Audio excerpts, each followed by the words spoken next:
시청자 여러분 안녕하십니까? 지금부터 용인시 기영구 선거방송 토론위원회가 주관하는 제20대 국회의원 선거 용인시 정선거구 후보자 토론회를 시작하겠습니다. 저는 사회를 맡은 한경대학교 이원희 교수입니다. 오늘 토론회는 오는 4월 13일 선거를 앞두고 유권자 여러분께서 각 후보의 공약과 정책을 비교하여 현명한 선택을 할 수 있도록 마련된 자리입니다. 토론회에 참가한 후보의 자격은 공직선거법 82조 2에 해당되는 기준에 근거하여 선정되었으며 후보자의 좌석과 토론 순서는 사전 추첨에 따라 정해졌습니다. 먼저 초청된 후보자들을 소개해드리겠습니다. 모두 4명의 후보자가 참석하였습니다. 먼저 국민의당 김종희 후보입니다. 다음으로 새누리당 이상일 후보입니다. 계속해서 더불어민주당 표창원 후보입니다. 끝으로 민중연합당 문예연 후보입니다. 토론에 앞서 진행 방법을 알려드리겠습니다. 오늘 토론회에서 사회자가 드리는 모든 질문은 용인시 기영구 선거방송 토론위원회가 사전에 선정한 것입니다. 총 5개의 유형이 마련되어 있습니다. 각 후보자로부터 2분씩의 기조연설이 있겠습니다. 이어서 용인시 기영구 선거방송 토론위원회가 준비한 공통질문을 사회자가 질의하는 방식을 갖겠습니다. 다음으로 각 후보자가 3분 동안 공약을 발표하면 상대 후보자가 질문하고 답변하는 시간을 갖겠습니다. 계속해서 사회자 공통질문과 상대 후보자의 보충질문과 답변이 이어집니다. 그리고 마지막으로 각 후보자의 맺은말을 듣는 순서로 진행하겠습니다. 선거 토론의 특성상 시간을 엄수하도록 하겠습니다. 10초 전 초록색 불이 들어오고 2초 전 빨간색 불, 그리고 시간이 종료되면 자동으로 마이크가 꺼지도록 준비를 하였습니다. 시간을 유념해 주시기를 부탁드리겠습니다. 아울러 이번 토론회는 후보자들의 정책 공약과 비전을 듣기 위한 자리입니다. 각 후보께서는 상대 후보에 대한 인신공격이나 비방, 허위 발언은 삼가해 주시기를 부탁드립니다. 유권자들은 민주적 절차로 상대를 존중하는 토론 문화도 평가할 것으로 생각이 됩니다. 이제 본격적인 토론회를 시작하겠습니다. 첫 번째 순서로 각 후보자들이 자신의 출마에 대한 기조연설을 듣는 시간을 갖도록 하겠습니다. 기조연설 시간은 각 후보자에게 2분씩 드리겠습니다. 먼저 국민의당 김종희 후보자 기조연설해 주십시오. 존경하는 용인 시민 여러분, 기호 3번 국민의당 김종희입니다. 지금 녹색 바람이 전국을 강타하고 있습니다. 새로운 정치, 담대한 변화가 시작되었습니다. 그 녹색 바람은 광주에서, 대구에서 불어오고 있습니다. 지금 더민주당은 전두환 국보위 출신 김종인을 내세워 친문재인 세력을 구축하였습니다. 그 세력은 자기 편이 아니면 모두를 적대시하여 쫓아내고 환호성을 질렀습니다. 안철수, 박지원, 정동영, 천정배 등을 쫓아내고 문재인 한 명을 위한 폐쇄적 정당을 만들었습니다. 김종인 대표는 자기 스스로 비례대표 2번을 받아갔습니다.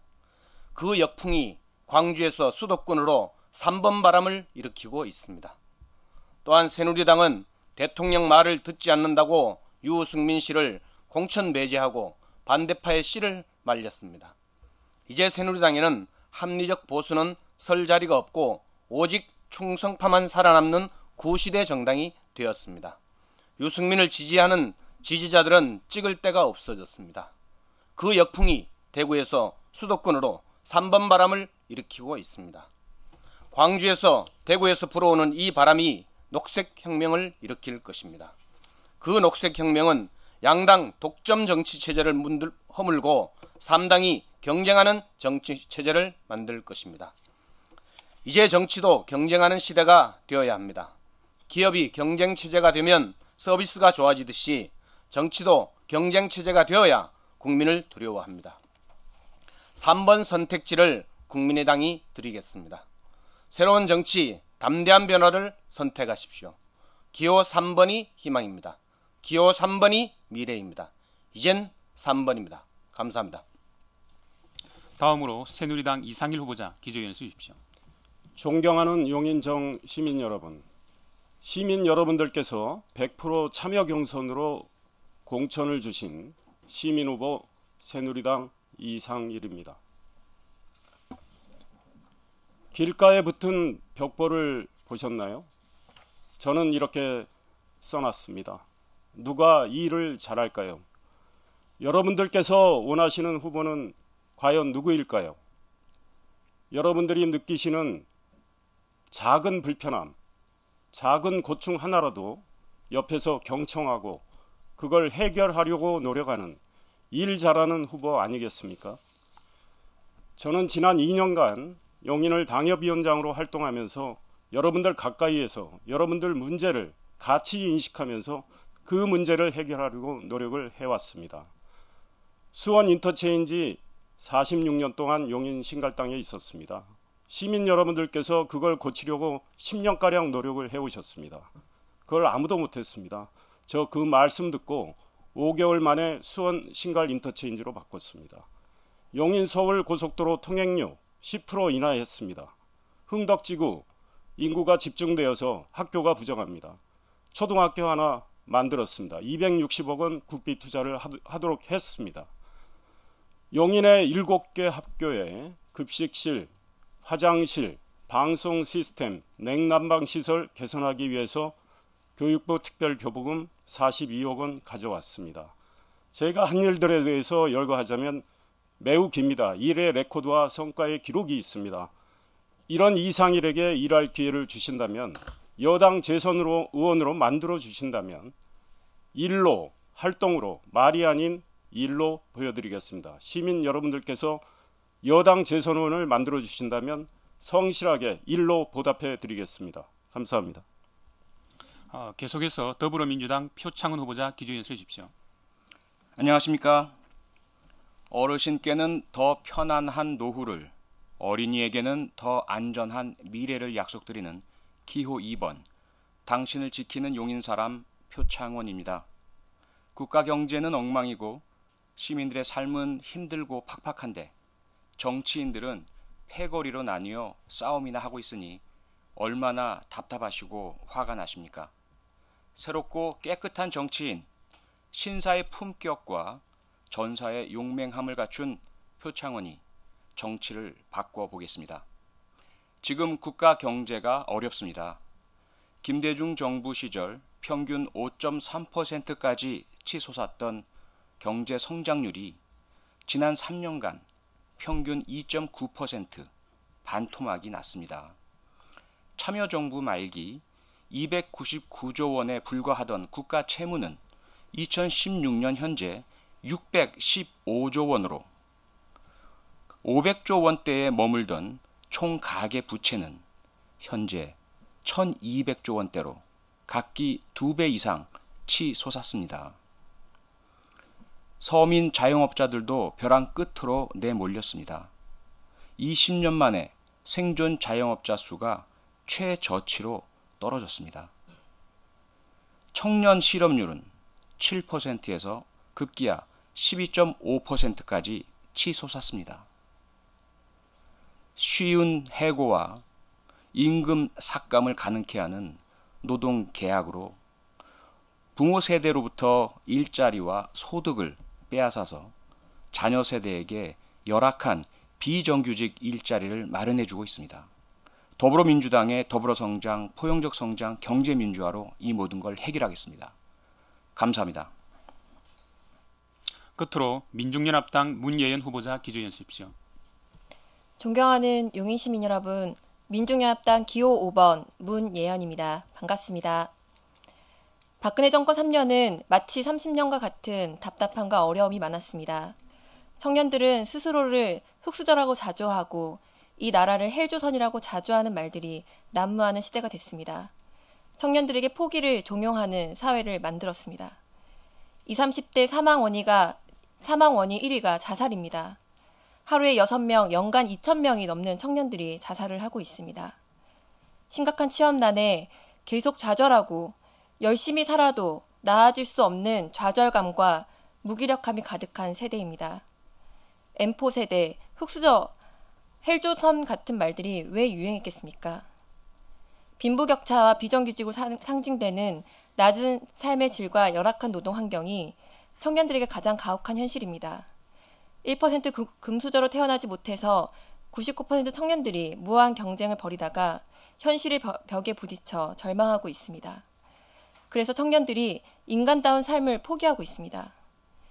지난 2월 청년 실업률은 12.5%를 찍었습니다. 많은 청년들이 살기 어렵다 힘들다 말들 하지만 박근혜 정권은 제대로 된 고용정책 내놓지 않았습니다. 농민은 또 어떻습니까? 쌀값 21만 원 인상 공약을 지키라고 올라온 농민에게 물대포를 쏘고 사과 한마디 하지 않았습니다. 노동자 또한 마찬가지입니다. 비정규직을 정규직으로 전환하라는 목소리를 내기 위해 298일째 하늘 감옥에 스스로를 가두고 있지만 그 목소리를 무시한 채 노동계약 양대 지침만을 발표하고 있습니다. 박근혜 정권의 무능 독재를 이번 20대 국회의원 선거에서는 반드시 심판하고 끝장내야 합니다. 이번 총선에서 2017년 대선의 정권 교체를 꼭 만들어내겠습니다. 네, 수고했습니다. 네 분의 기조연설 잘 들었습니다. 이제 본격적인 토론으로 들어가겠습니다. 먼저 공통질문에 대한 답변을 후보자로부터 듣는 시간을 갖도록 하겠습니다. 공통질문의 첫 번째 주제는 일자리 창출 방안에 관한 내용입니다. 정부가 중장년층의 정년 보장과 청년 일자리 창출을 위해서 정년 60세 연장과 임금 피크제를 시행하고 있습니다. 그러나 현실은 청년 일자리 창출은 물론 중장년층의 노후까지 걱정해야 되는 상황에 처해 있습니다. 각 후보께서는 청년과 중장년층 그리고 노년층 모든 계층을 위한 일자리 창출 방안을 구체적으로 말씀해 주시기 바랍니다. 자, 먼저 새누리당 이상일 후보자부터 답변하시겠습니다. 네, 정부 여당이 가장 고민하는 문제가 바로 이 문제입니다. 특히 청년 실업률 12.5%에 달하고 있습니다. 결국은 투자 확대를 통해서 경제를 살리는 것이 답이라고 생각합니다. 과거 역대 정부도 이 문제에 매달렸지만 뚜렷한 성과를 못 보였습니다. 결국 투자 확대를 할 수 있는 여건을 만들어야 됩니다. 야당이 주장하는 것처럼 대기업의 중견기업의 족쇄를 채우는 이런 방식으로는 일자리를 확대할 수가 없습니다. 투자가 이루어지지 않기 때문에 경제가 살아날 수 없고 일자리가 창출될 수 없습니다. 기업 규제 완화해서 투자를 확대해야 하고 각종 우리 세제 투자를 확대하는 기업에 대해서는 세제를 지원해야 한다고 생각합니다. 새누리당은 산업단지에 해외에 나간 기업들이 유턴을 하면은 세제 지원도 하고 설비 수입에 대해서 관세 감면도 확대하고 해서 해외에 나간 기업들이 돌아오도록 해서 투자를 확대하고 일자리를 창출하도록 하는 공약을 내세웠습니다.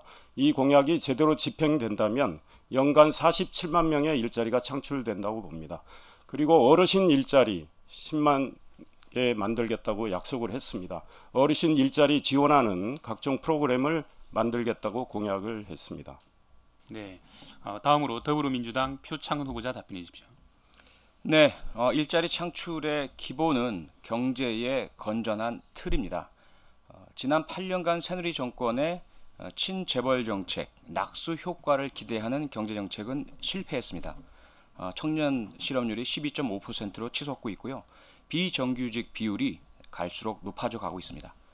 더불어민주당에서는 공정경제, 네트워크 경제, 선도 경제 이 세 가지 새로운 경제 틀로 포용적 성장을 이뤄내도록 하겠습니다.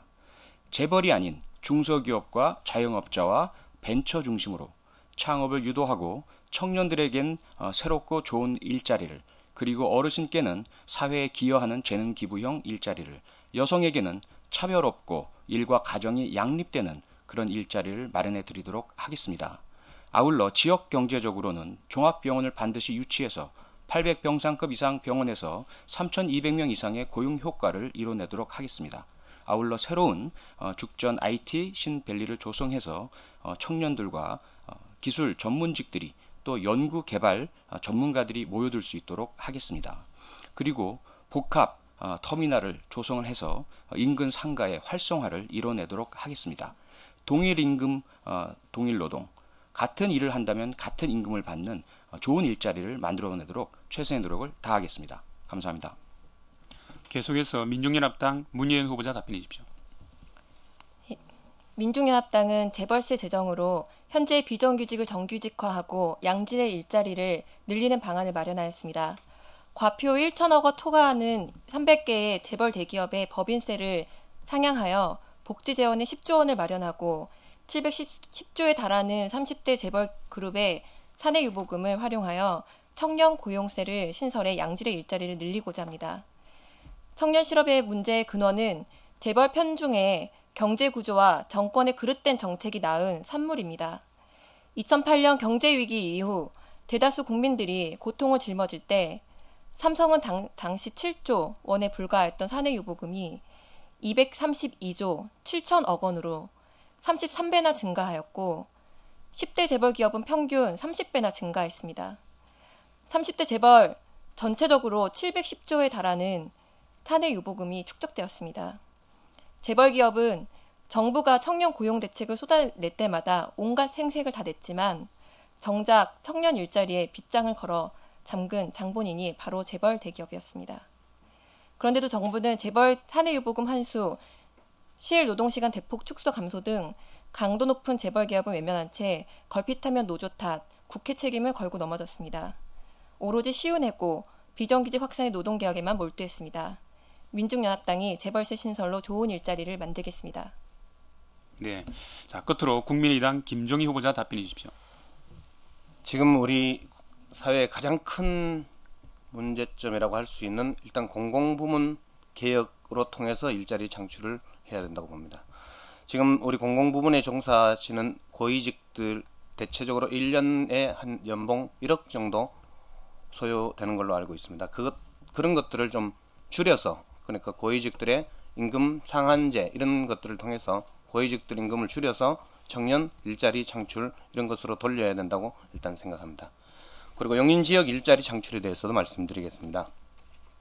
용인은 아시다시피 아파트 건설 위주의 어떤 그런 도시 개발로 인해서 자체 내 일자리가 없습니다. 지역 내에 대학교가 많이 있습니다. 단국대, 명지대 등 대학교가 많이 있어서 고급 인력이 많이 배출되고 있음에도 불구하고 그들이 졸업하고 나서 갈 데가 없습니다. 그래서 전부 다 서울 혹은 분당 이런 외곽 지역으로 다 이사를 가거나 근로 출퇴근을 하고 있는 현실입니다. 용인 지역 내에 일자리가 필요합니다. 지금 용인 지역에 보정역 차량기지를 비롯해서 구성 역세권 이 일대가 아직도 개발되지 않고 있습니다. 이 일대를 보정역 차량기지와 그리고 구성역 역세권 일대를 전체적으로 첨단 복합 물류 단지 센터 이런 걸로 개발해서 청년들의 양질의 일자리를 많이 제공하는 그런 식으로 정책을 바꿔야 된다고 생각합니다. 네, 수고하셨습니다. 지금까지 공통질문에 대한 후보자들의 답변을 듣는 시간이었습니다. 자, 이번 순서는 후보자들의 공약을 들어보고 질의 답변하는 시간을 갖도록 하겠습니다. 후보자가 3분 동안 공약 발표를 하고 나면 다른 후보들이 여기에 대해서 질문하고 또 답변하는 시간을 갖도록 하겠습니다. 후보자의 발표 공약 시간에 잘 귀담아 주시고 질문해 주시길 부탁드립니다. 자, 먼저 표창은 후보자가 공약 발표를 하고 나서 질의응답하는 시간을 갖도록 하겠습니다. 공약 발표 시간은 3분입니다. 네, 어르신께는 더 편안한 노후를, 어린이에게는 더 안전한 미래를 약속드리는 용인사람 표창원의 공약을 말씀드리겠습니다. 우선 저는 국가적으로 정의를 확립하고 안전을 선물해 드리도록 노력하겠습니다. 이를 위해서는 우선 정의와 안전 분야에 종사하는 경찰, 소방 등 안전 분야 종사자들의 권익을 향상하도록 하겠습니다. 지역 공약 중심으로 말씀드리도록 하겠습니다. 용인 정 지역은 다양한 사각지대라는 오명을 받고 있습니다. 우선 의료 사각지대입니다. 인구 80만 이상의 대도시 중에서 500병상급 이상의 종합병원이 없는 유일한 도시가 용인입니다. 잘 아시다시피 동백 지역의 세브란스 병원의 유치가 이루어졌고 선뜻 땅을 내어주신 고마운 분도 있으셨습니다.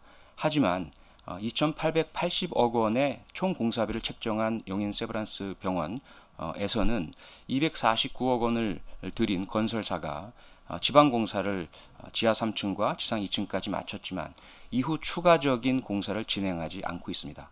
이로 인해서 소송까지 걸려 있는 상태이고요.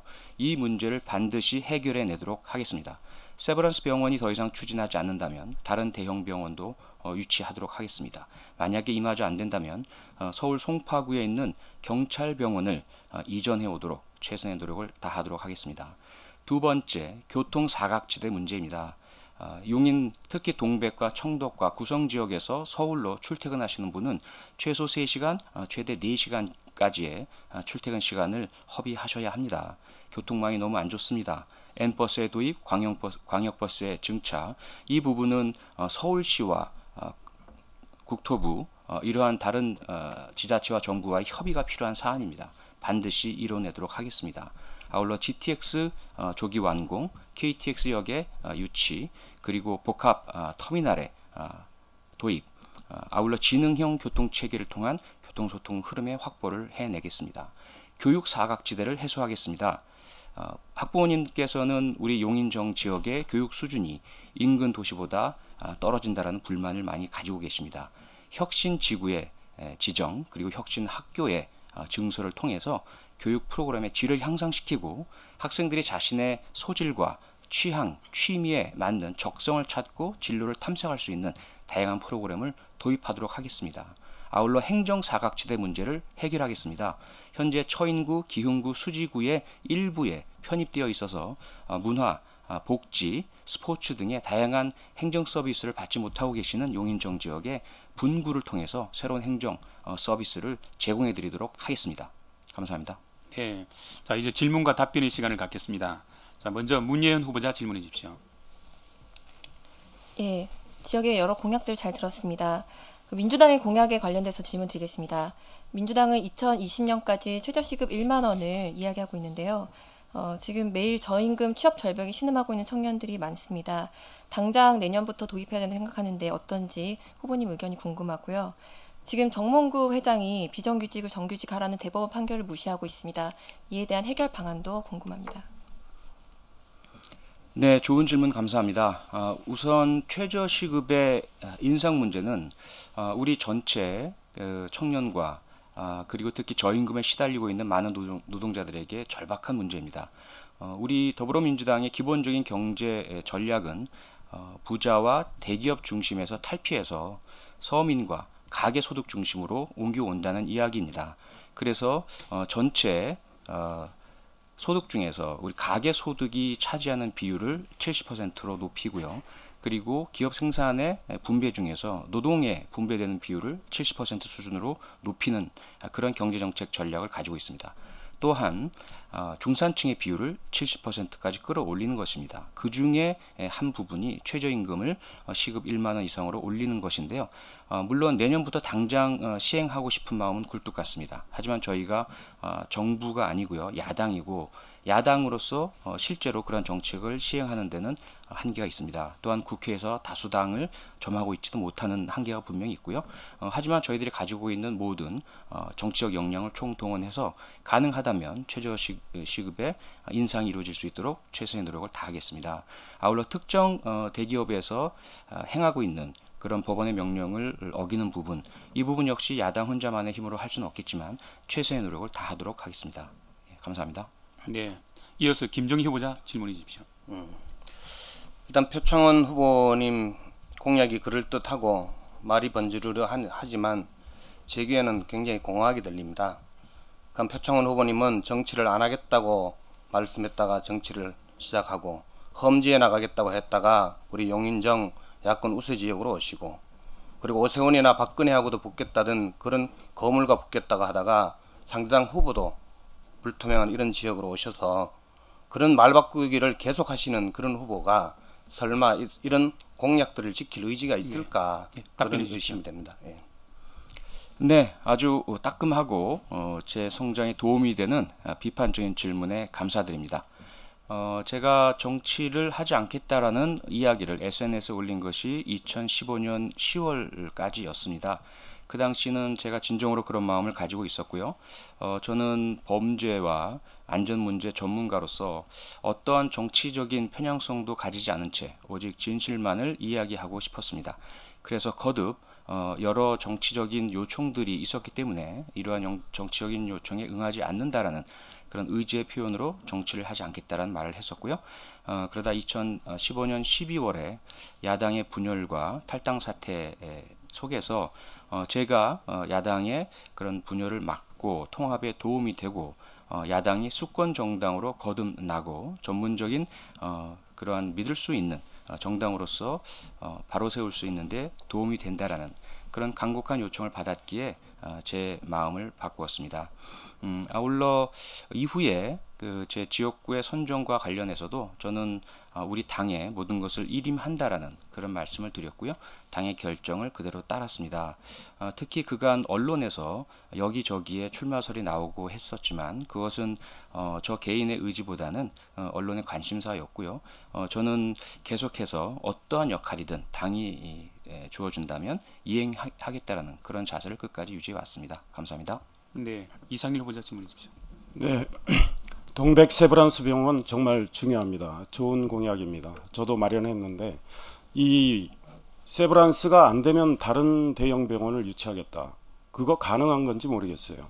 그 다음에 경찰대학 병원이라도 가져오겠다. 지금 경찰대학 병원에 물어봤습니다.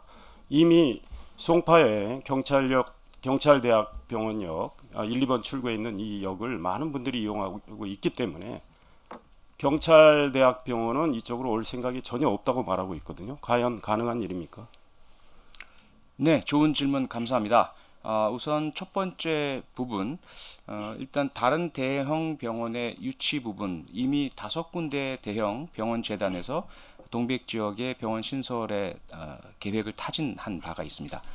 그 타진 결과 아직 시행은 하지 않고 있지만 다시 한번 확인을 해볼 필요가 있고요. 그래서 동백 세브란스 병원이 만약에 현재 건립을 추진하지 않기로 결정한다면 이후에 다른 대안을 모색하는 것은 당연하고 꼭 해야 할 일이라고 생각됩니다. 만약에 그 대안이 현실화되지 못할 경우에 경찰병원의 이전이라는 것은 상당히 현실적인 대안입니다. 현재 어디에 누구에게 물어보셨는지 모르겠지만 제가 타진한 바에 의해서는 전문 병원 컨설팅 업체에서도 상당히 유효한 안으로 보고 있고요. 이미 서울의료원이 법인화해서 강남에서 강북으로 옮기면서 대지 매각 대금으로 신규 병원을 신축하고 경영 적자에서 흑자로 전환시키는 상당히 긍정적인 변화를 해낸 모범적인 사례가 있습니다. 경찰병원 역시 현재 위치한 곳에서는 현대 아산병원이 가까이 있습니다. 그래서 민간 환자분들을 유치하는 데 있어서 상당히 불리한 처지에 놓여 있어서 재정 상태가 좋지 않습니다. 이 부분은 서울의료원의 사례처럼 그 금싸라기 땅을 매각하고 동백으로 이전해 올 경우에 신축 건물과 첨단 장비, 우수한 의료진을 확보할 수가 있습니다. 감사합니다. 수고했습니다. 다음으로 문예현 후보자가 공약을 발표하고 질문 답변하는 시간을 갖겠습니다. 문예현 후보자 공약 발표해 주십시오. 시간은 3분입니다. 예, 앞서 말씀드렸듯이 재벌세 도입으로 일자리 창출을 하려고 합니다. 저희 민중연합당은 지금 재벌들이 갖고 있는 30대 재벌 대기업이 갖고 있는 710조의 사내유보금 그리고 300대 재벌 기업들의 법인세율을 늦춰서 그 비용으로 현재 비정규직도 정규직화하고 새로 늘어나는 일자리도 비정규직이 아니라 정규직인 양질의 일자리를 늘리고자 하는 방안을 추진하고 있습니다. 더불어서 지금 아르바이트나 이런 일들로 지금 생활하고 있는 청년들이 굉장히 많습니다. 그래서 최저시급 1만 원을 시급하게 도입해야 된다고 생각을 하고 있고요. 그리고 더불어서 지금 노동계약이 추진되고 있는데 쉽게 해고하고 마음대로 해고하는 해고방지법을 제정해서 노동자의 일자리를 안정화시키려고 하고 있습니다. 뿐만 아니라 지금 대학교 등록금 문제가 굉장히 심각합니다. 대학교 등록금 학자금 대출로 인해서 졸업 후에 이제 빚에 쌓이는 청년들이 많다 보니까 생활고에 허덕이는 것이 태반입니다. 그래서 대학교 등록금 100만 원 상한제를 얘기하고 있습니다. 그래서 지금 반값 등록금을 넘어서 100만 원 상한제로 등록금을 잡고자 합니다. 그리고 재벌세 신설에서 복지재원과 청년 고용 일자리 창출뿐만 아니라 지금의 무상의료 이따 말씀드리겠지만 0세부터 14세까지의 무상의료 시행으로 병원비 걱정을 덜어드리겠습니다. 네, 이상입니다. 네, 수고했습니다. 자, 이제 질문과 답변의 시간을 갖겠습니다. 김종희 후보자 질문해 주십시오. 예, 문예원 후보님 그 청년들의 문제에 대해서 참 그 깊은 본인의 어떤 체험이나 이런 것들을 통해서 깊은 이해를 갖고 있는 걸로 보입니다. 저도 공감합니다. 제가 이제 지역에서 용인 친구들이라는 그룹을 통해서 청년들과 늘 소통하다 보니 그런 아픔들이 있는 것을 충분히 이해하고 있습니다. 근데 이 청년들의 문제를 해결하려면 어쨌든 뭐 정치권에 진출을 해야 할 텐데 그러한 문제를 해결하기 위해서 정치권에 진출이 안 되면 그런 대안을 어떻게 보고 계시는지요? 네. 최저임금 1만 원 현실화하자고 하는 서명운동을 지역에서 여러 번 벌였습니다. 이미 수년 전부터 청년들은 최저임금 인상에 관한 범국민적 서명운동을 벌였었고 그것이 공론화돼서 뭐 알바몬에서는 혜리라는 연예인이 이런 알바 시급이라는 말을 할 정도로 전체를 여론화시켜서 최저임금이 아주 조금 오르는 사례가 있습니다.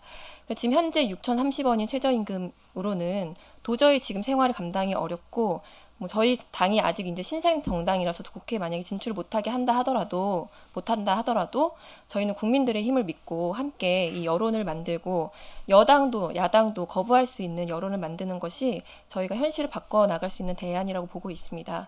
예를 들어서 예전에 무상급식도 저희 민주노동당이었던 진보 정당에서 처음에 무상급식을 해야 된다고 발의했을 때 다들 가능하겠냐라는 그런 말씀들을 많이 했지만 10년이 지나고 나서는 여당도 야당도 그 정책을 빼고서는 이야기할 수 없는 시대가 왔었습니다.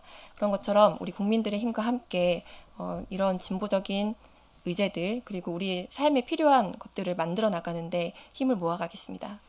네, 이상일 후보자 질문해 주십시오. 예, 그 미취업자 졸업 즉시 실업급여를 수령토록 하겠다 말씀을 하셨고요. 그 공약으로 내세웠죠, 당이. 그리고 그게 32만 명에 대해서 400만 원씩 주겠다. 그러니까 1조 3천억 원 정도 되는 모양인데요. 도대체 얼마 동안 이 실업급여를 줘야 되는 건지 그것이 궁금하고 또 우리 고졸, 대졸 실업자들에 대해서 우리 국가가 의무적으로 고용보험에 네. 가입하도록 네, 하겠다. 시간이 되었습니다. 네, 답변해 네, 주십시오. 그렇게 되면 네, 답변해 주십시오.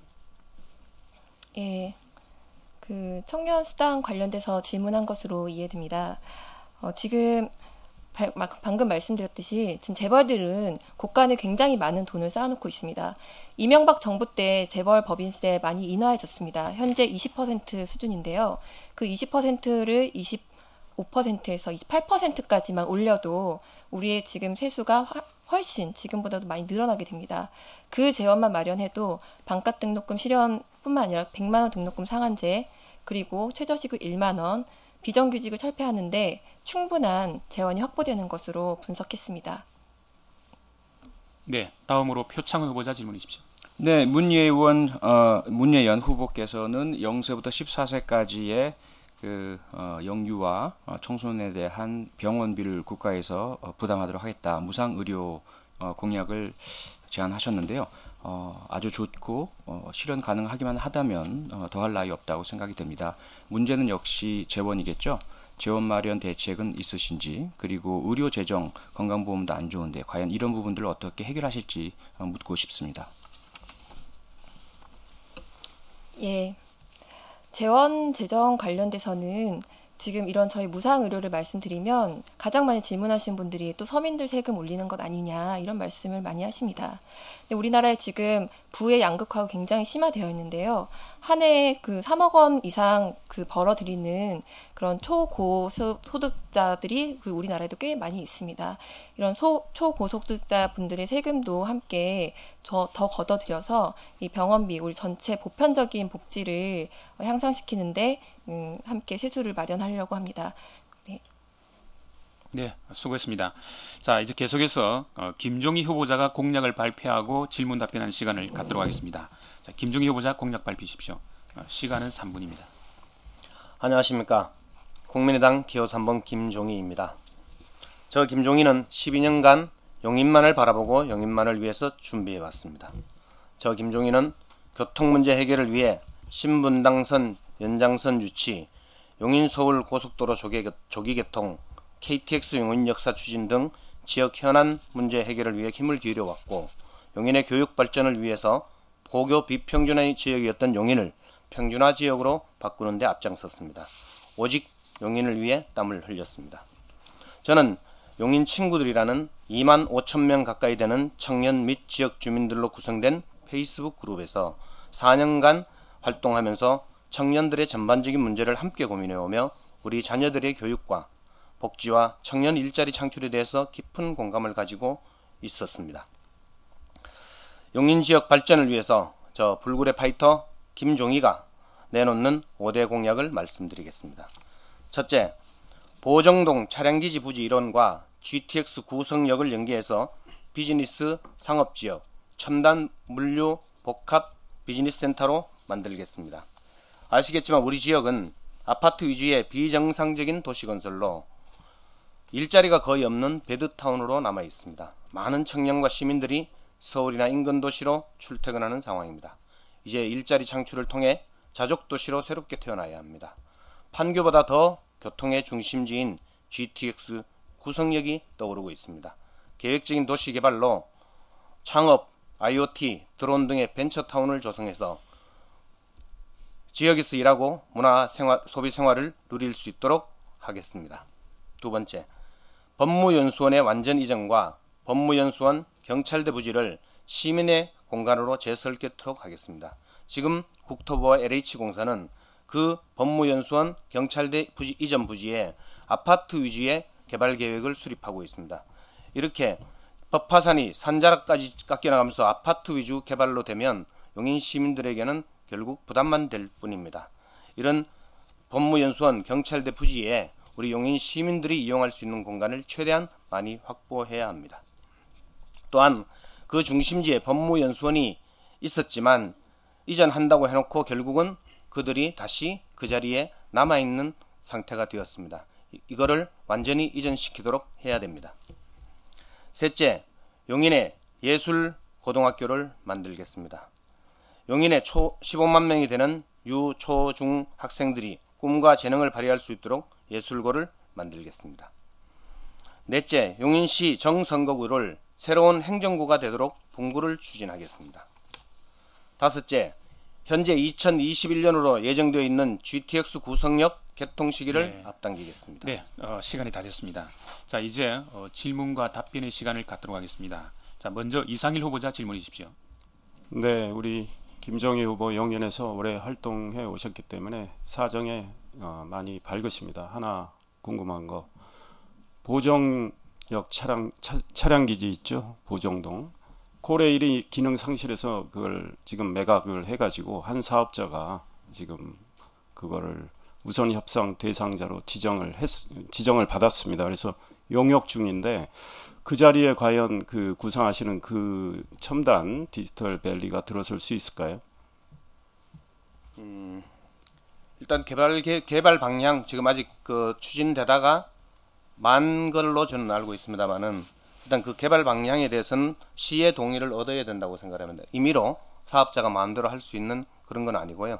그러니까 시에서 그런 것들을 충분히 그 같이 조율을 할 때 어떤 전반적으로 지역 내에 일자리 창출이 가능한 그런 형태로 같이 그 협의해서 한다면 충분히 뭐 그 일자리 그러니까 그 민간 사업자가 하고자 하는 것과 그리고 용인시 시민들이 바라보는 것을 조율해서 같이 해나갈 수 있다고 생각합니다. 네, 표창원 후보자 질문해 주십시오. 네, 김종희 후보께 질문 드리겠습니다. 역시 지난 12년간 용인 발전을 위해 헌신한 부분들을 잘 알고 있고요. 공약 중에 제가 상당히 눈에 띄고 저도 관심이 많이 가는 것이 종합예술고등학교의 설립입니다. 그런데 과연 현실적으로 수요 조사는 하셨는지, 그리고 비용 마련은 어떻게 하실 것인지, 특수시설과 특수교사들이 많이 필요할 텐데요. 또 규모는 학생 몇 명 순으로 하실지, 이런 구체적인 부분에 대한 질문을 드리겠습니다. 지금 제 딸 얘기를 좀 드리겠습니다. 제 딸이 공부를 이제 중고등학교 때 공부를 잘 안 하고 있길래 왜 그러냐 그랬더니 자기는 연예인이 되겠다고 얘기를 합니다.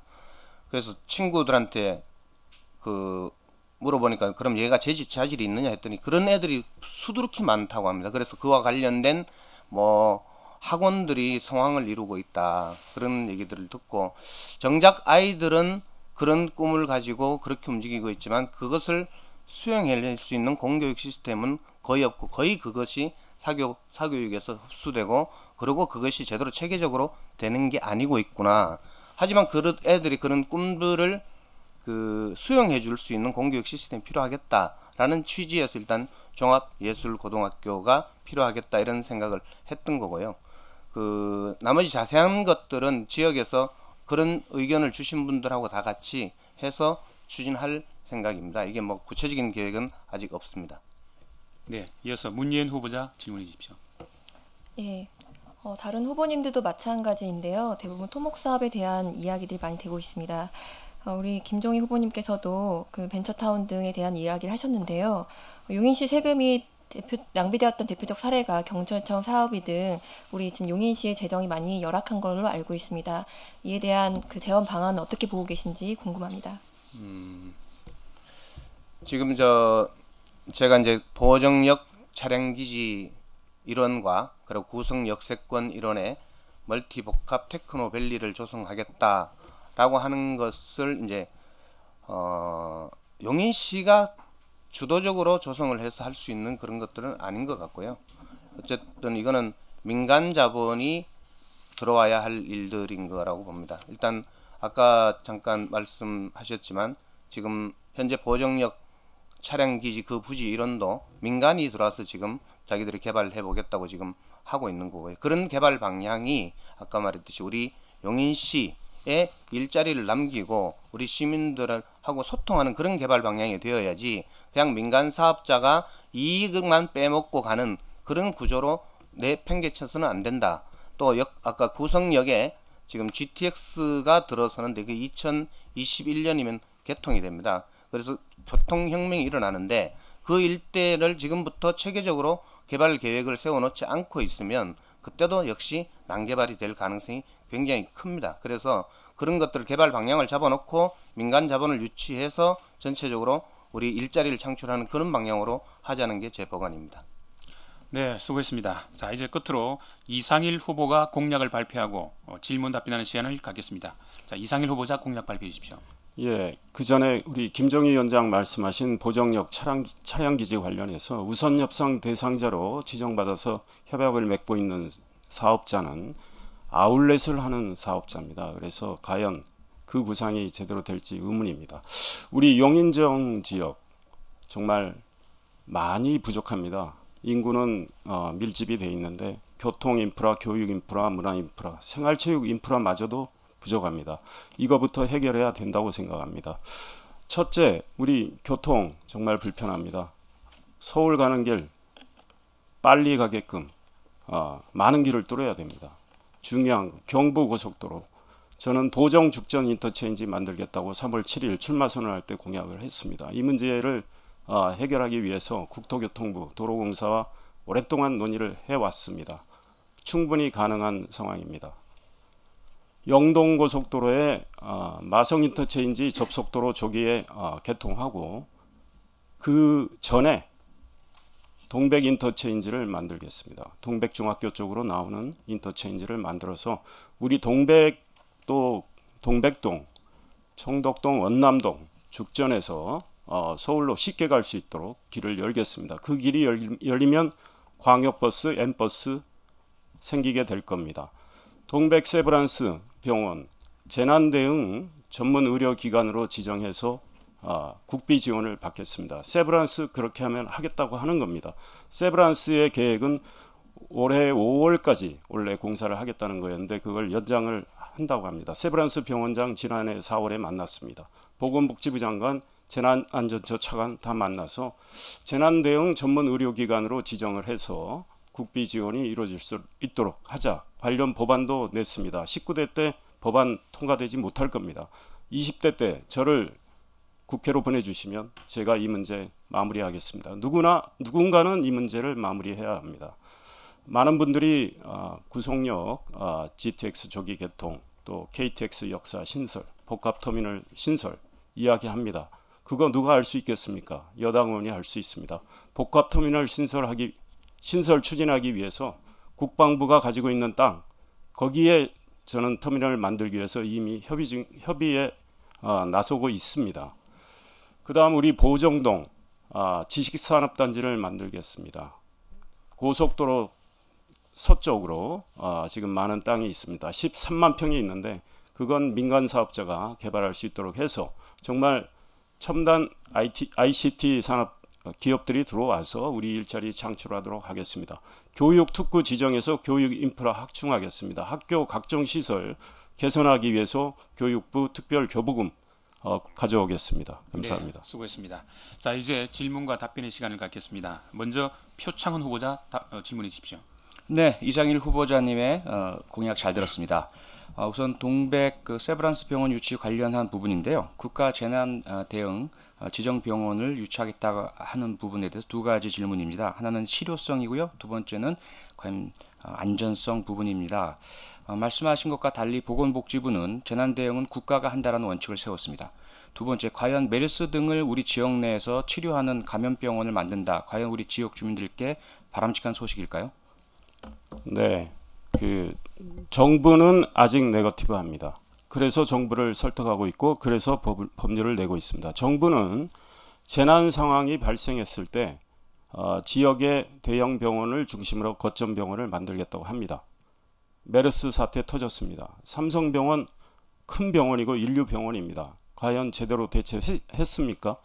재난 대응 전문 의료기관이 컨트롤 타워가 돼서 각 거점 병원에 노하우, 인력 지원을 해서 어디서든 제대로 대처할 수 있도록 컨트롤 타워가 필요하다고 보고 세브란스는 그렇게 할 생각이 있다는 겁니다. 그러니까 지금 정부는 이 병원을 국립으로 해야 되겠다 이런 생각을 하고 있습니다. 컨트롤 타워를. 국립의료원이 그걸 원하고 있습니다. 그러나 지금 국립의료원의 기능이나 또 의료진의 어떤 수준이나 제가 보기에는 세브란스가 더 낫다고 보고요. 우리 세브란스 병원을 그렇게 개원을 하면 재난 상황이 발생했을 땐 비상시에 200병상 정도는 항상 비워놓고 놔두고 있다가 평상시 600병상은 일반 의료기관으로 우리가 인류 의료기관으로 활동하도록 하면 됩니다. 우리 메르스 같은 사태가 또 안 난다는 보장은 없지만 재난은 여러 가지 유형의 재난이 있습니다. 그래서 방금 예로 드신 메르스는 적절하지는 않는 것 같고 메르스 사태가 발생했다 하더라도 세브란스 200병상은 네. 모든 상황을 격리해서 있습니다. 제대로 할 수 있다고 봅니다. 네, 자 이어서 문희연 후보자 질문해 주십시오. 예, 이상일 후보님은 지금 청년 일자리 문제에 대한 내용이 빠져 있는 것 같습니다. 새누리당은 과반 의석을 가지고도 청년 고용 문제를 풀지 못했는데요. 민중연합당은 최저임금 1만 원 실현과 비정규직 정규직 전환에 대해서 이야기하고 있습니다. 이에 대한 후보님에 대한 입장이 궁금하고요. 그리고 지난날 우리 농민과 노동자분들이 일자리를 지키기 위해서 민중 총궐기를 열었습니다. 물대포로 쓰러져 계시는 백남기 농민에 대한 사과, 이에 대한 입장 어떠신지 궁금합니다. 청년 일자리 아마 정부 여당만큼 고민하는 기관, 정당은 없을 겁니다. 아까 시간이 짧아서 다 말씀을 못 드렸는데 큰 틀에서는 이미 말씀드린 대로 기업의 투자 확대를 유도해서 일자리를 만들겠다는 겁니다. 기업이 제대로 돌아가야 경제가 살아야 일자리가 생기는 거고 우리 대학생들이 취업할 곳이 생기는 거 아니겠습니까? 또 한편으로 기업의 구조조정을 해야 됩니다. 기업이 부실한 기업이 무슨 일자리를 만들겠습니까? 그래서 기업 구조조정을 촉진하기 위해서 국책은행의 자본금도 우리는 확충하겠다는 공약을 내걸고 있고요. 우리 청년희망 아카데미라고 있습니다. 취업 지원 프로그램을 하고 있는데 그 굉장히 좋은 프로그램을 갖고 있는데 지금 서울에서밖에 운영되지 않고 있습니다. 그래서 앞으로 3년 내에 전국에 16개 시도에 전부 그걸 만들어서 청년들의 일자리 지원을 하겠다는 거고 또 대학과 우리 기업의 연계를 통해서 청년 일자리를 좀 확대하겠다는 이야기입니다. 그리고 대기업과 중소기업 이 상생 프로그램을 제대로 가동해서 대기업과 1, 2, 3차 기업들 간의 성과도 공유하게 해서 대기업이 다 못 채우는 대기업이 다 못 만드는 일자리는 우리 1차, 2차, 3차 중소기업이 또 만들어서 청년들한테 일자리를 제공하겠다는 이런 프로그램도 갖고 있습니다. 네, 수고했습니다. 자, 김정희 후보자 질문해 주십시오. 예, 아까 KTX 용인역을 유치하겠다는 말씀을 하신 것 같은데 제가 그간에 이제 KTX 용인역사 추진위원장을 하고 있었습니다. 그때 우리 이상일 후보님은 그 지역의 현역 국회의원이셨는데 그때 저희들이 KTX 용인역 하자 할 때는 그때는 현역 의원으로 가만히 계시더니 지금 와서 다시 그런 말씀하시는 게 좀 의아한데요. 어떻게 지금은 오래되면 KTX가 이미 개통됩니다. 대응책이 뭔지. 우리 김정희 위원장님 그때 그 열심히 추진하신 거 압니다. 그런데 기사를 찾아보시면 나와 있습니다. 저는 여러분과 같이 어떤 집회나 이런 데 참여하지는 않았지만 제가 국토교통부 장관, 국토교통부 차관, 우리 정찬민 시장이 증인입니다. 정찬민 시장과 함께 가서 이 문제를 논의를 했습니다. 정말로 이게 불가능한 일인가? 정부는 정말 지금 어렵다는 입장입니다. 그래서 정말 할 수 없는 일인가 물어봤어요. 그 국토교통부 차관 이야기 하더라고요. 교통 담당 차관. 굉장히 힘든데 이미 KTX는 8월에 개통이 되는데 2021년에 GTX가 개통될 예정입니다.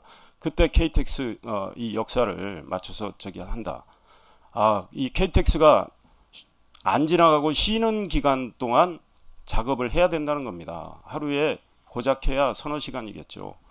그리고 기술적으로 굉장히 어려운 측면이 또 있습니다. 이미 터널로 그걸 파서 KTX가 다니고 있는데 그걸 확장을 해야 하는 문제.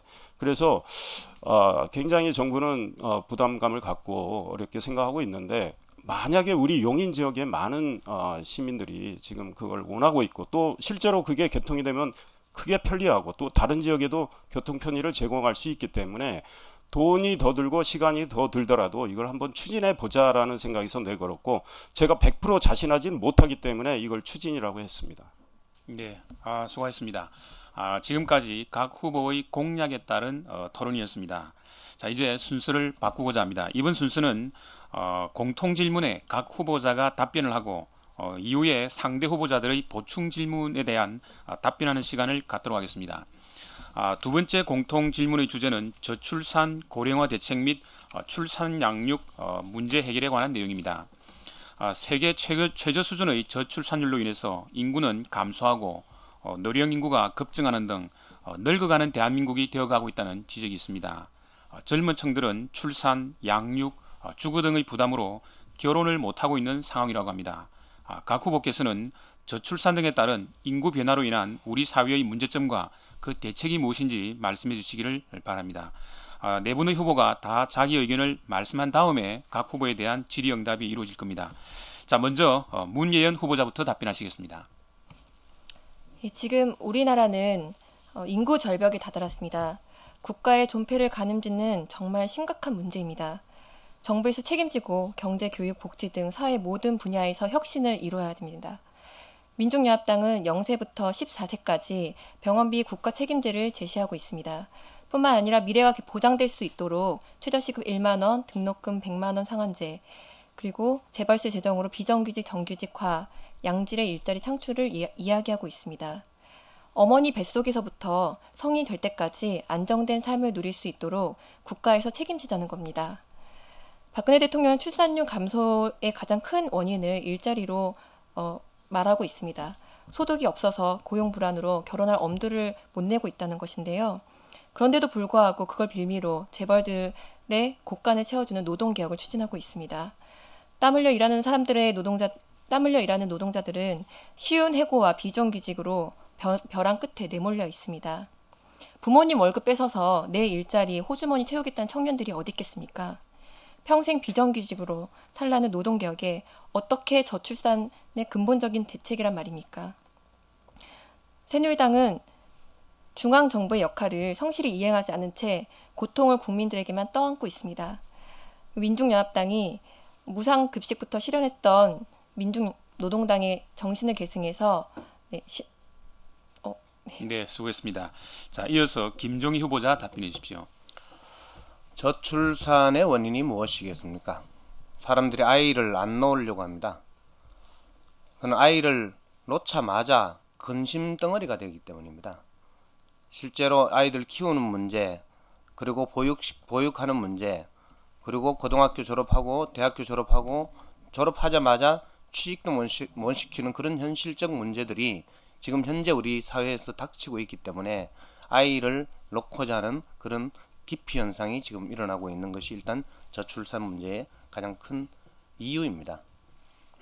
또한 고령화라고 하는 건 뭐 지금 어쨌든 의료 기술이 발달하고 사람들의 건강이 더 체질하고 점차 이렇게 지금 우리 나이가 많아지고 이렇게 하고 있는 현실이 우리나라의 앞으로 우리 사회를 해결해야 될 중요한 문제인 것 같은데, 저출산 문제는 그런 것 같습니다. 아까 지금 방금 문예연 후보님께서 말씀하셨듯이 0세에서부터 14세까지 국가가 책임져야 합니다. 아이들 낳고 키우고 기르는 문제를 국가가 책임지는 그런 형태로 이 시스템 변경을 하지 않으면 저출산 문제는 절대 해결할 수가 없습니다. 고령화 문제와 관련돼서는 어쨌든 그 어느 정도 연세가 들어서 아이들 키우고 나면 그 어르신들을 그냥 놀게 할 게 아니라 좀 어떤 다양한 형태의 잡쉐어링을 통해서 그분들이 같이 일을 하고 대신 많은 네. 비용 네, 수고했습니다. 네, 시간이 다 되었습니다. 자, 이어서 이상일 후보자 답변해 주십시오. 예, 지난 1월 출생아 수가 39,500명이었다고 합니다. 1년 전에 비해서 2,400명이 줄었다고 합니다. 정말 심각한 문제가 아닐 수 없습니다. 이 문제 정말 묘약이 과연 있나 이런 생각이 드는데요. 그래도 우리는 대책을 강구할 수밖에 없습니다. 결국 대책은 종합대책이 돼야 된다고 봅니다. 교육, 경제, 주택 문제 모든 걸 포괄하는 정책이 나와야 됩니다. 맞춤형 정책도 필요하지만 종합대책이 필요하다고 봅니다. 우리 교육 때문에 사교육비 부담 때문에 자식 안 낳으려고 하는 측면 분명히 있죠. 우리 주택 값이 너무 비싸서 결혼하기 싫어요. 결혼하고 아이 안 낳으려고 하는 분들이 있습니다. 경제, 우리 일자리 제대로 창출하지 못하고 청년 취업 제대로 안 되기 때문에 결혼을 해도 과연 내 아이들을 제대로 이끌어갈 수 있을까 이런 문제 고민하는 분들이 있습니다. 이걸 종합대책을 만들어야 됩니다. 구체적인 처방은 뭐 정부 여당이 많이 고민하고 있다고 봅니다. 우리 어르신들 일자리 문제, 어르신들의 복지 문제, 이 문제 역시 심각합니다. 우리 새누리당은 노인복지청을 만들겠다고 했습니다. 15개 기관에 분산되어 있는 어르신들에 대한 정책을 종합적으로 강구하고 실행하는 그런 기관을 만들어서 어르신들의 노후에 대비하도록 해드리겠습니다. 네. 자, 끝으로 표창원 후보자 답변해 주십시오. 네, 어르신께는 더 편안한 노후를, 어린이에게는 더 안전한 미래를 약속드리는 표창원입니다. 저출산의 가장 큰 대책은 어린이가 행복한 사회입니다. 그리고 부모님께서는 양육 걱정이 없는 사회입니다. 그런데 지금 우리나라는 거꾸로입니다. OECD에서 조사한 바에 따르면 지난 3년간 아동 행복 지수가 꼴찌였습니다. 연속적으로. 그리고 특히 아동이 보호받지 못하는 위험한 사회입니다. 아동의 교통사고 사망률이 역시 OECD에서 가장 높은 수준입니다. 또한 최근에도 많은 사고를 보셨지만 아동학대 사건이 빈발하고 있습니다. 더불어민주당에서는 장기적으로 아동수당을 도입하려고 합니다. 아동이 고귀한 선물임을 부모님께 인식시켜드리고 우리 사회가 아동들이 우리 사회에 와 주심으로써 점점 노동력도 생기고 사회가 풍성해진다는 사회적 인식을 확보하기 위해서입니다. 또한 부모님께는 무상 보육을 지원해 드리겠습니다. 새누리 정권이 약속만 하고 지키지 않았던 교육청의 모든 책임을 떠넘겼던 누리과정, 법의 제정을 통해서 국가가 책임지도록 하겠습니다. 일과 가정을 병립하도록 함으로써 부모님께 마음을 놓고 아이를 낳을 수 있도록 해드리겠습니다. 그리고 고령화 대책으로는 존중받는 어르신, 사회에 기여하는 그동안의 경험과 기술을 사회에 환원시키면서 존중받는 사회가 될 수 있도록 노력하겠습니다. 네, 수고했습니다. 지금까지 각 후보의 답변을 들었습니다. 이제부터 보충 질문과 보충 답변의 시간을 갖도록 하겠습니다. 먼저 문예연 후보자에게 상대 후보들의 보충 질문이 있겠습니다. 자, 김종희 후보자 보충 질문해 주십시오. 지금 청년 일자리와 어르신 일자리를 놓고 서로 대립적 시각에서 보고 있는 흐름도 있습니다. 우리 문예연 후보님께서는 이 청년 일자리를 늘리는 문제하고 어르신 일자리를 늘리는 문제에 대해서 어떤 이런 시각에 대해서 어떻게 생각하시는지 묻고 싶습니다. 예, 어르신 일자리를 늘리는 것도 굉장히 중요합니다. 이게 저희는 대치돼서 생각하고 있지 않고요. 고령화 문제를 풀려면 아까 같이 말씀드렸듯이 여러 사회 전반적인 문제가 함께 개혁이 돼야 됩니다. 어르신 일자리를 늘리는 것뿐만 아니라 지금 어르신들께서 힘들어하시는 고독감의 문제를 또 풀어내야 됩니다. 어르신들의 그 문화 생활도 보장받을 수 있는 복지가 이루어져야 되고요. 일자리도 확충이 돼야 됩니다. 이러려면 가장 먼저 이 토대를 마련할 수 있도록 재원을 확보하는 것이 필요합니다. 그거의 가장 근본적인 방안을 저희는 재벌세 도입으로 보고 있다는 것입니다. 네, 자 이상일 후보자 보충 질문해 주십시오.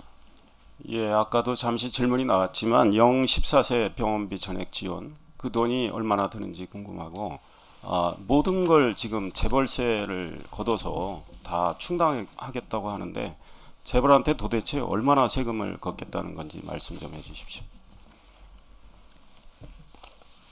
예, 재벌세 지금 함께 거두면은 지금 100조 원 가량 거둘 수 있는 것으로 확인되고 있습니다. 그동안에 낮춰졌던 이 법인세, 지금 현재 710조 원의 탄핵 유보금도 전액 환수하지 않고 다만 몇 프로만 환수해도 비정규직을 정규직으로 만들 수가 있고, 그리고 또 우리 의료 복지에 활용할 수 있는 재원을 충분히 마련할 수 있습니다. 네, 이어서 표창원 후보자 보충 질문해 주십시오. 네, 문예연 후보께서 말씀해 주시는 저출산 및 그 고령화 대책 상당히 이상적이라고 생각되는데요. 문제는 역시 그 실현 가능성이겠죠. 과연 입법적으로 어떠한 구체적 대안을 갖고 계신지 설명을 해 주시면 감사하겠습니다. 네, 지금 계속 재원 문제가 이야기되고 있는데요. 우리나라에 지금 불필요하게 쓰이는 예산도 굉장히 많습니다. 물론 재벌세 도입도 가장 중요하게 한 몫을 해야 되고요. 지금 우리나라에 불필요하게 쓰이고 있는 예산들에 지금 성남시의 청년 배당 문제가 그렇지 않습니까? 다들 그 성남시의 세금이 늘어날 것이다 우려를 했지만 성남시에서 불필요하게 썼던 예산들을 대폭 축소하고 그것들을 다시 모아서 복지 재원으로 마련했습니다. 그런 방안으로 우리나라에서도 충분히 그런 복지 재원, 무상 의료라든지 최저시급 1만 원을 현실화하는데 쓰일 수 있는 능력이 있다고 보고 있고요. 그 입법에 관련한 내용들은 추후에 저희가 다 공개되어 있기 때문에 거기를 통해서 확인해 보시면 좋겠습니다. 네, 수고했습니다. 자, 이번에는 김종희 후보자에게 상대 후보자들의 보충 질문이 있겠습니다. 자, 먼저 이상일 후보자 보충 질문해 주십시오. 그 국민의당 저출산 대책 공약에 이런 게 있습니다. 5세 미만 아이와 함께 대중교통을 이용을 하면은 부모는 요금을 안 내도 된다. 뭐 재밌는 공약인데요. 그게 과연 가능한지. 왜냐하면 버스에서 반발이 있을 수 있고 또 5세 미만 아이를 일일이 확인하는 문제도 있을 것 같고 현장에서는 어떻게 될지 좀 궁금합니다. 네. 그 재밌는 공약으로 이해해 주셔서 고맙습니다만은 저도 이제 그 국민의당 이런 공약이 있구나 하는 거를 봤는데 그 뭐 버스 회사의 반발의 문제가 아니라 이제 그런 것들은 국가에서 어쨌든 뭐 그런 가족에게 예를 들면 쿠폰을 제공한다든지 뭐 그런 식으로 해서 그런 뭐 동사무소에서 그 아이들이 있는 애들 가면 쿠폰으로 제공을 하면 뭐 그런 것들은 국가에서 어쨌든 비용 제공을 하겠다라는 그런 취지일 것 같고요. 그 뭐 아까 아이들 뭐 나이 이렇게 뭐 물어보지 않아도 동사무소 이런 데 가서 그 해당되는 아이들 쿠폰을 받아서 오면 그건 가능한 일이 아닌가 이런 생각을 합니다. 네, 표창원 후보자 보충 질문해 주십시오. 네, 김종희 후보께서 우리 어르신들 고령화 대책에 대해서 존중받는 그런 어르신이 되시도록 하겠다고 하셨는데 시간 부족으로 많은 말씀 주시지 못한 것 같아서요. 조금 더 구체적으로 과연 어떤 대안들을 가지고 계신지 좀 여쭤보고 싶습니다. 그 제가 이제 어르신들하고 많이 어울려 다닙니다. 주로 뭐 등산을 많이 다니는데요. 그 요즘 일찌감치 정년들이 돼서 젊은 어르신들이 참 많습니다. 겉으로 보면 저와 비슷한 외모를 가지고 있으신데도 어르신입니다. 그러니까 실질적으로는 물리적으로는 어르신이 아닌 거죠. 그런데 이미 사회에서는 어르신 취급을 받는 겁니다. 그분들이 일을 할 수도 있고 충분히 어떤 할 수 있는데도 불구하고 사회에서 그들한테 일할 수 있는 거리 제공을 안 하고 있는 거예요. 그런데 그런 분들이 실질적으로 많은 돈이 필요하거나 그런 거는 또 아니에요. 그 대체적으로 아이들을 다 키웠고 뭐 장가를 보낸 사람들도 있고 취직을 시킨 사람들도 있고 이래서 사실은 그들 용돈 정도만 벌어도 그 활동을 통해서 그 용돈 정도 벌어도 되는 그런 거거든요. 그래서 그런 분들이 활동할 수 있는, 그러니까 용돈 정도 벌어서 할 수 있는 수없이 많은 그런 일자리들이 저는 있다고 봅니다. 그들이 갖고 있는 일종의 재능, 사회에서 오랫동안 해왔던 그런 재능들을 갖고 있기 때문에 그런 재능 기부와 약간의 어떤 용돈을 가미하면은 충분히 많은 어르신 일자리들도 확보할 수 있지 않을까 그런 생각을 하고 있습니다. 예. 문예인 후보자 보충 질문해 주십시오. 예. 저출산 문제를 해결하려면 청년들의 미래를 바꿔줘야 되는 문제가 있는데요. 지금 청년들이 지금 시달리고 있는 청년 고용의 문제들을 어떻게 구체적으로 해결하시려고 하는지에 대한 입장이 궁금합니다. 네, 질문 취지를 잘. 네. 청년 고용 문제에 대한. 결국 일자리잖아요. 그러니까 지금 뭐라도 일자리가 없으면 청년 고용 문제를 늘어날 수가 없고, 그런데 청년 일자리를 어떻게 만들어낼 것이냐 하는 것이 지금 우리가 갖고 있는 과제들이 거잖아요. 그러니까 그게 뭐 우리 국가가 지금 현재 해결해야 되는 문제라고 했는데, 저 같은 경우는 우리 용인에 국한지어서 얘기를 하면 아까 우리도 충분히 일자리를 만드는 정책으로 용인도 이렇게 정책 변환을 할 수 있는데 해야 됩니다. 해야 되고 그런 것들을 할 수 있는 충분한 어떤 인프라, 교육 인프라, 교통 인프라 이런 걸 다 갖추고 있기 때문에 지금 강남 분당까지 사실은 이런 첨단 뭐 테크노 이런 게 내려와 있지만 사실은 우리 용인이 어떤 그런 교통과 교육 인프라를 활용하고 있다면 그런 것들이 용인으로 흘러내려오는 것은 훨씬 더 경쟁력 있는 그런 조건으로 만들 수 있을 거라고 봅니다. 네, 수고했습니다. 자, 계속해서 이상일 후보자에게 상대 후보자들의 보충 질문이 있겠습니다. 자, 먼저 표창원 후보자 보충 질문해 주십시오. 네, 이상일 후보께서는 새누리당 대변인도 하셨기 때문에 새누리당의 저출산 대책 중에서 가장 논란이 많은 누리과정 예산에 대한 부분을 질문드리겠습니다. 지난 대통령 선거 때 박근혜 후보께서 분명히 약속을 해주셨고요. 국가에서 책임을 지겠다고 하셨는데 이러한 부분들을 지방교구부문으로 모두 전가하셨습니다. 그러다가 결국 어린이집 등에서 커다란 난리가 나고요. 교육청 예산 중에서 초, 중, 고등학교에 써야 될 것들을 누리과정 예산으로 무리하게 지금 당겨 쓰고 있거든요. 이 부분에 대한 해명 부탁드리겠습니다. 이 국가 책임이라는 표현 때문에 야당이 계속 그런 공세를 취해왔는데요.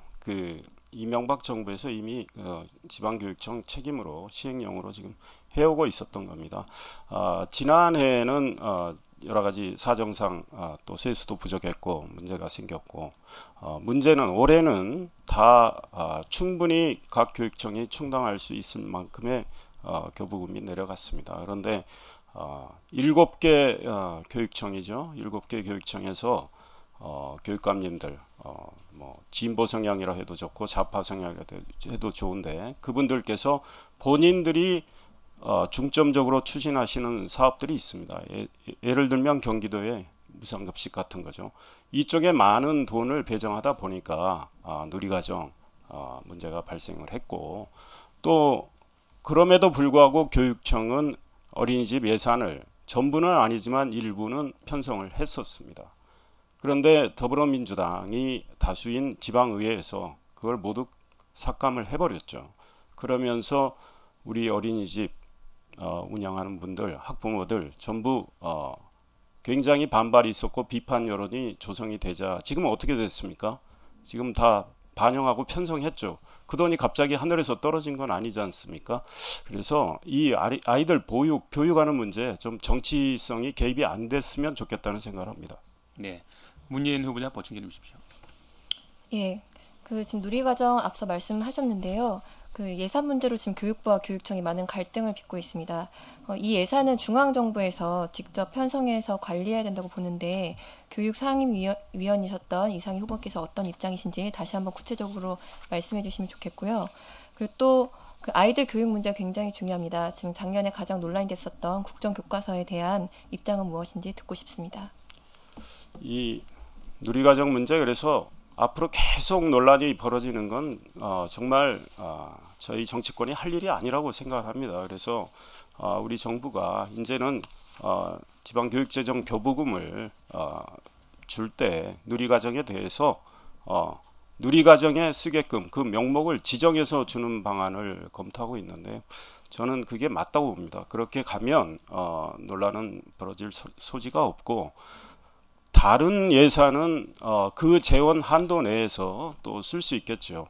무상급식을 예로 들자면 우리 경기도 2014년으로 기억이 되는데요. 급식이 남아서 잔반 처리하는데 70억 원의 세금을 썼습니다. 그 밥을 만드는 돈은 또 얼마인지 모릅니다. 이렇게 낭비되는 것들도 많습니다. 그 다음에 교육청 관계자들의 출장비, 사무비 이런 건 또 많이 인상이 됐는데, 교육 투자는 매우 부실했습니다. 그래서 누리과정 문제 예산에 대해서는 딱 누리과정에 맞게 쓰게끔 하도록 할 생각이고요.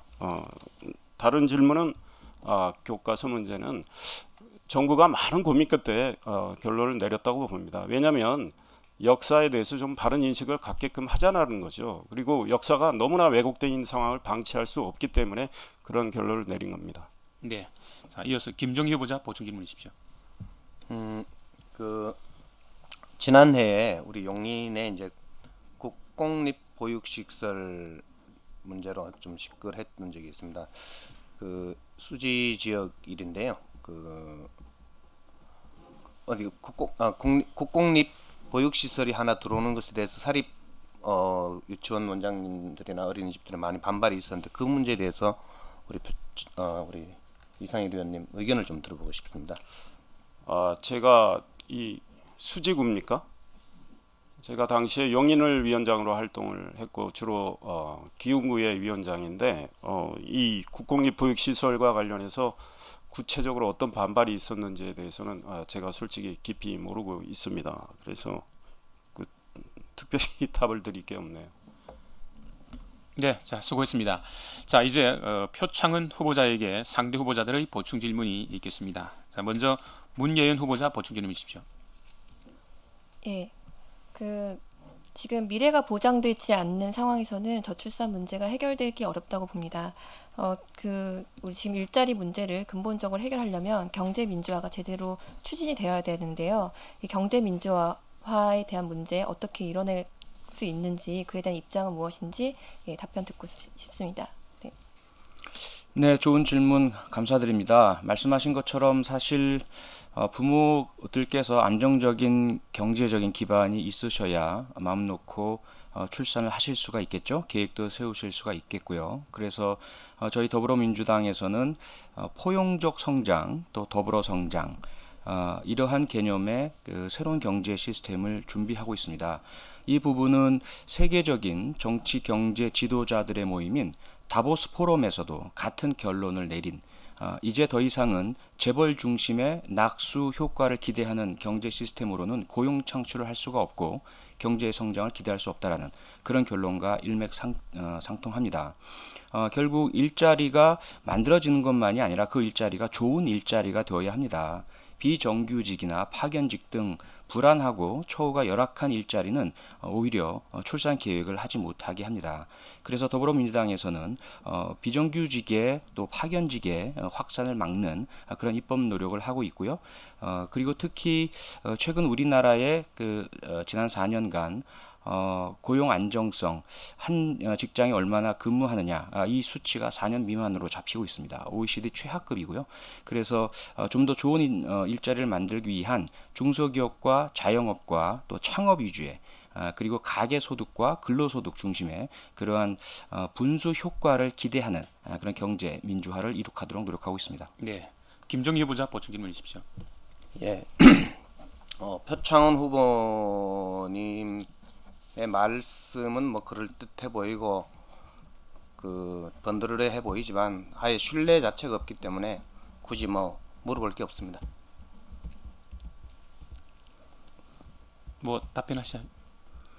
네, 질문은 없으셨지만 답변을 드리자면 우선 저희가 지금 이 주제 자체가 저출산 그리고 고령화 문제이죠. 일단은 제가 개인적인 그런 정책을 준비하기보다는 우리 당의 정책을 설명드리는 그런 시간으로 갖도록 하겠습니다. 특히 저출산 문제에 대한 구체적인 대안 중에서 앞서 말씀드린 내용 중에 조금 더 보충 설명을 하자면 아동의 그 복지 향상이 무엇보다 시급합니다. 또 아동의 안전 확보가 시급합니다. 그래서 부모님께서 마음 놓고 아이를 낳고 또 기를 수 있는 환경을 만들어 드려야 될 텐데요. 아동 안전 중에서 가장 위협을 받고 있는 것이 교통 안전이죠. 그래서 교통 안전 확보를 위해서는 지금 스쿨존 시스템을 좀 더 강화하고요. 그리고 교통 신호 체계에 대해서 아동이 주로 이용하는 등하교로 이 부분에 대해서는 면밀한 점검이 필요합니다. 경찰과 협력을 해서 반드시 개선하도록 하겠습니다. 그리고 아동 학대의 근원은 복지 체계의 붕괴에서 비롯됩니다. 부모 중에서 아동에 대한 부모 기술, 훈육 기술을 제대로 갖추지 못하고 대화와 타협 능력을 갖추지 못한 부모들이 계십니다. 아동에 대한 훈육을 하시겠다는 의도는 있지만 감정을 조절하지 못하고 결국은 폭력으로 나아가는 부분도 있고요. 이 부분은 복지적 개입으로 부모 기술을 도와드리는 방법으로 해결을 해야 합니다. 네, 자, 이상일 후보자 보충 질문해 주십시오. 예, 고용보험법에 따르면 육아휴직 급여가 통상임금의 한 40% 되죠. 더불어민주당 의원 한 분이 이걸 50%로 올리겠다고 했습니다. 법안도 냈습니다. 이 돈이 1조 4천억 원 정도 드는데요. 더불어민주당 그걸 100% 올리겠다고 하는데 우리 표창원 후보, 문혜연 후보한테 과연 재원 조달이 가능하느냐 이런 질문을 많이 하셨는데 그거 가능한 겁니까? 네, 충분히 가능한 부분으로 보고 있고요. 잘 아시다시피 최근 더불어민주당에서는 경제 전문가들을 대거 영입을 했습니다. 특히 국가 재정을 관리하던 김종우 교수를 영입을 했죠. 그래서 새는 세금, 흐르는 세금을 막아내자. 그리고 세금 도둑을 막자. 이래서 조세 정의를 확립하게 된다면 확보할 수 있는 예산 수준이 4조 내지 5조가 확보가 됩니다. 그리고 잘 아시다시피 지난 새누리 정권에서 국방 방산 비리, 또 4대강 비리, 해외 자원 비리 등으로 낭비한 세금이 76조 원대에 이릅니다. 이런 부분들을 모두 잡아내고 막아낸다면 충분히 우리 그 육아휴직이라든지 또는 고용안정기금, 수당, 또 노인수당 이런 부분들을 드릴 수 있는 재원이 확보가 됩니다. 특히 복지의 방향을 무작정적인 그런 보편적 복지보다는 선별적이고 선택적이면서 필요한 적재적소에 드릴 수 있는 그러한 촘촘히 짜여진 복지망을 만들어내도록 하겠습니다. 특히 저출산 대책 중에서 우리 부모 세대, 특히 어머니에 대한 지원은 필수적입니다. 그래서 육아휴직 부분은 아주 중요한 부분이지만 그보다 그만큼 더 중요한 것이 뭐냐면 초등학교 저학년 자녀의 방과 후 활동입니다. 이 부분을 학교에서 돌봄 교실을 확대해서 안전하게 보호될 수 있도록 노력하겠습니다. 네, 수고했습니다. 이것으로 오늘 준비한 토론은 모두 마치도록 하겠습니다. 진지하고 열띤 토론에 감사드립니다. 자, 이제 마지막으로 마무리 발언할 수 있는 2분씩을 드리겠습니다. 순서는 김종희, 이상일, 표창원, 문예연 후보자 순으로 하겠습니다. 맺은 말 시간은 2분입니다. 자, 먼저 김종희 후보자부터 시작하시겠습니다. 안녕하세요. 사랑하는 용인 시민 여러분. 기호 3번 국민의당 김종희입니다. 제게 아들이 하나 있습니다. 이 녀석이 자기가 원하는 대학에 가겠다고 수능을 5번 봤습니다. 안타까운 일입니다. 근데 그 녀석이 기어이 자기가 원하는 대학에 합격했습니다. 4번의 좌절을 딛고 일어섰습니다. 저 김종희는 2004년 처음 정치에 입문했습니다. 3번 출마했지만 3번 연급 후 낙선의 고배를 마셨습니다. 하지만 좌절하지 않고 12년 동안 죽전 지역을 중심으로 묵묵히 밭갈이를 했습니다.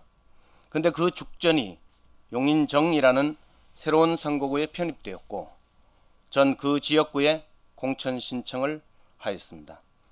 하지만 당은 12년간 당을 지켜온 저를 버리고 낙하산 공천을 자행했습니다. 저항해봤지만 당 중앙을 상대하기엔 역부족이었습니다. 또 좌절하고 시제에 빠져 있을 때 하느님이 국민의당에서 다시 일어설 기회를 주셨습니다. 좌절을 딛고 국민의당에서 다시 일어서려 합니다. 용인 시민 여러분들이 도와주십시오. 저와 제 가족 그리고 함께 했던 분들에게 용기를 주십시오. 제가 국회의원이 되면 꼭 하고 싶은 일이 있습니다. 그건 청년들의 대변자가 되는 것입니다. 저는 용인 친구들이라는 그룹을 통해 청년들의 아픔과 애환을 함께 해왔습니다. 청년들이 너무 힘듭니다. 대학을 나와도 일자리가 없습니다. 알바를 전전하며 하루하루 살아가는 청년들이 너무 많습니다. 청년들이 사회에서 좌절하지 않고 일어설 수 있도록 법과 제도를 만들겠습니다. 네, 수고했습니다. 자, 다음으로 이상일 후보자 말씀해 주십시오. 네, 정치는 책임을 지는 겁니다. 책임을 진다는 건 응답을 능력 있게 제대로 하는 거라고 생각을 합니다. 영어로도 책임은 responsibility, response, 응답 플러스 ability입니다. 말로만 하는 응답, 공허한 겁니다. 행동이 따라주지 않는 겁니다. 능력이 받쳐줘야 응답을 할 수가 있고 문제를 해결해 드릴 수가 있습니다. 용인을 위원장으로 지난 2년간 이상일이 활동해 왔던 걸 많은 시민들께서는 보셨을 겁니다. 정말 능력 있게 응답을 해드렸습니다. 많은 문제를 해결하려고 노력을 했고 성과도 냈습니다. 검증된 후보입니다. 검증 안 된 후보들이 하시는 말은 얼마든지 화려하게 할 수 있습니다. 과연 응답을 능력 있게 제대로 할 수 있을까요? 이 문제가 바로 이번 선거의 핵심적인 물음이 아닐까 싶습니다. 모두의 말씀드렸지만 누가 일을 잘할까요? 라는 물음을 제가 던졌습니다. 거기에 우리 시민들께서는 어떤 응답을 하실지 궁금합니다. 새누리당 소속 이상일, 이미 일로 보여드린 이상일, 말이 아닌 행동으로 보여드린 이상일을 여러분께서 한번 써먹어 보십시오. 한번 부려보십시오. 이상일 이미 보여드렸습니다. 다시 한번 부려보십시오. 일로 행동으로 응답을 해드리겠습니다. 말을 뱉은 거 전부 행동으로 보여드리겠습니다.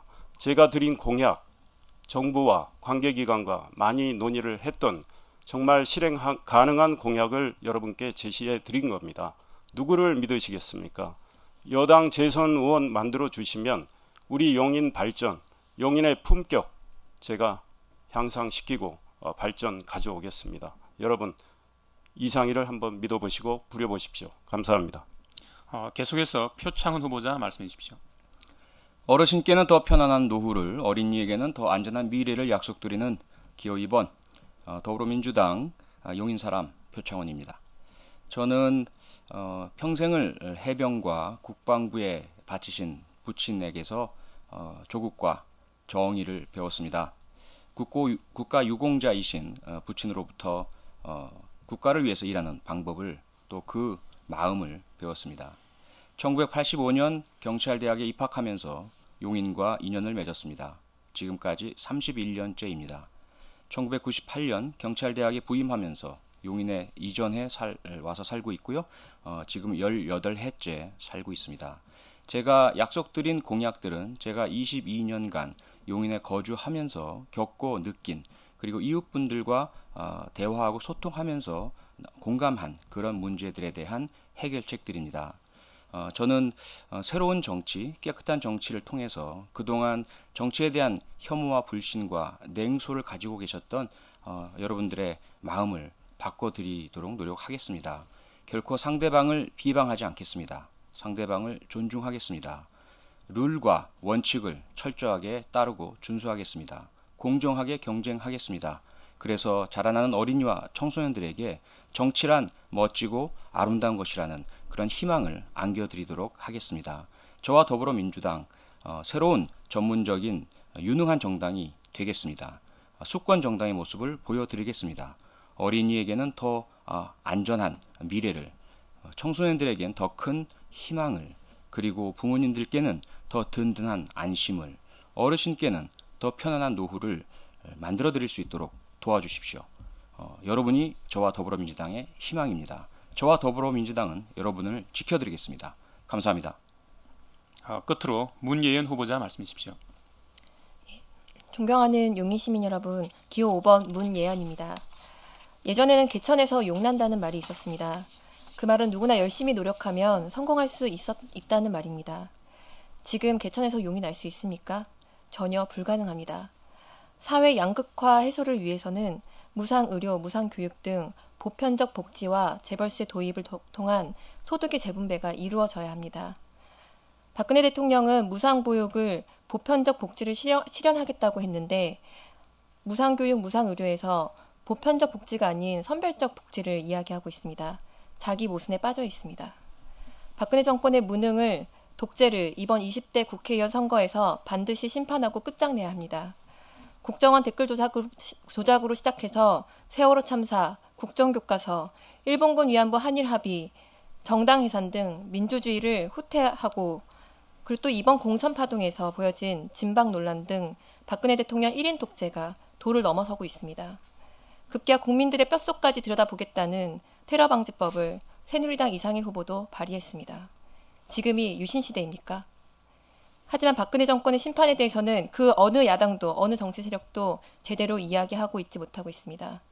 그래서 99% 민중들이 모인 우리 민중연합당이 그 목소리를 내겠습니다. 이번 국회의원 선거에서 그 누구보다도 앞장서서 당당하게 박근혜 정권의 무능과 독재를 심판하겠습니다. 그 어느 야당보다도 선명한 야당, 민중들의 목소리를 낼 수 있는 정당이 되겠습니다. 그리고 대한민국의 희망을 만드는 새로운 정치, 새로운 선거를 하겠습니다. 2017년 대선에서 정권교체를 만들기 위해서 우리 민중연합당 기호 16번 꼭 기억해 주시고 지지해 주십시오. 감사합니다.